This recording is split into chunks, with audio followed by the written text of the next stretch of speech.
What is a color corrector? What's the difference between a color corrector and a concealer? How do you use a color corrector and which shade do you need? I'm going to answer all of those questions in today's video.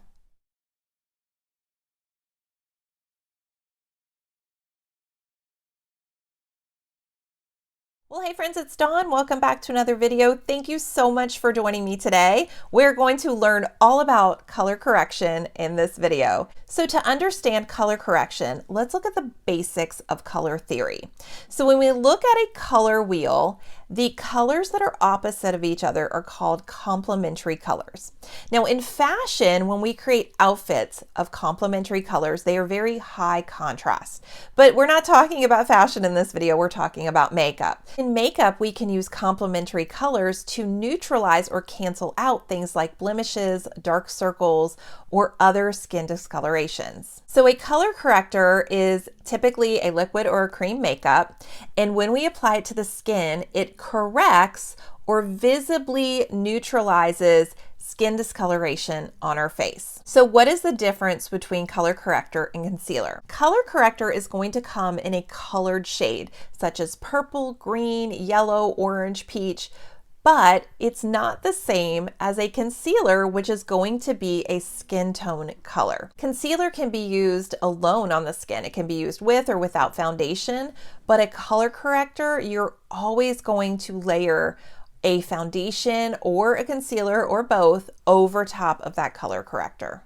So what shade of color corrector do you need? If you have any type of blemish on your face that is purple in tone, such as a bruise or a vein, or maybe dark circles that appear purple, then yellow is going to be a really great color corrector for you to use, because if we look at the color wheel, again, purple and yellow are going to be opposite. So anything purple can be neutralized by yellow, and then we can do the opposite. So if we have yellowness on our skin, if we have a dull complexion, a sallow complexion, sallow means kind of a yellow tinge, we can use purple to neutralize and brighten that skin.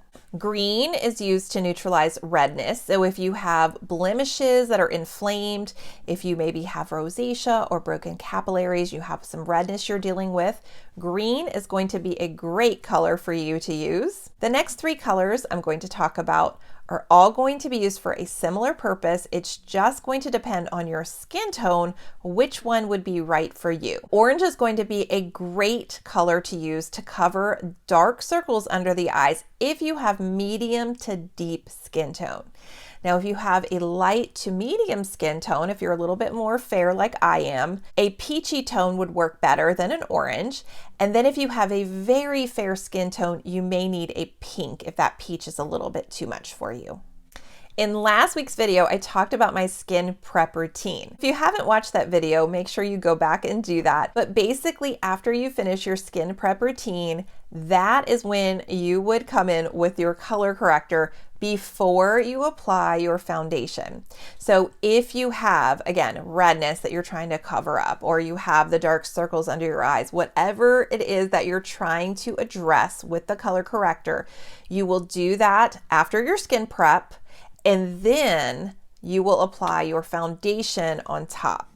Because we do not want to apply color corrector on top of our foundation and then have, like, say, green on our face that everybody can see. You want to lightly pat a very small amount of the color corrector on the area that you want to neutralize. Then you want to use your fingers, a beauty blender, or a brush to buff that product into your skin. Start with a very light layer, and if you need a little bit more coverage, then add a second light layer. The key is to use the smallest amount of color corrector possible to neutralize that area, but not so much that you can see it through your foundation.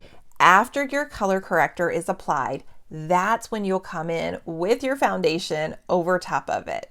So here's the thing, when you're applying your foundation, you want to make sure you do not disturb the color corrector that you've so expertly and carefully applied to your skin. So use a foundation brush or a blending sponge and lightly pat the foundation onto the skin over top of the color corrector. So that way you're not disturbing that coverage.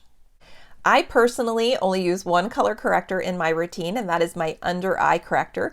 Because my skin is more on the light side, I use a peachy tone. And if you're interested in watching me apply that, I have a bunch of makeup tutorials that I have applied my under eye corrector in, because I applied it in a lot of my makeup tutorials. So I'll try to link a couple of those below if you're interested in checking that out. But in conclusion, a color corrector can be a great addition to your makeup routine if you are dealing with certain skin discoloration issues on your face, whether it be blemishes, scars, under eye circles, redness, whatever it is that you're dealing with, color corrector can be a great addition. So let me know in the comments below if you already use a color corrector in your routine, and if you do, what type of color corrector do you use? And if you learned something in this video, make sure you give it a thumbs up, share it with a friend, and I will see you in the next one. Bye, friends. Thanks again for watching. Be sure to check out these other videos.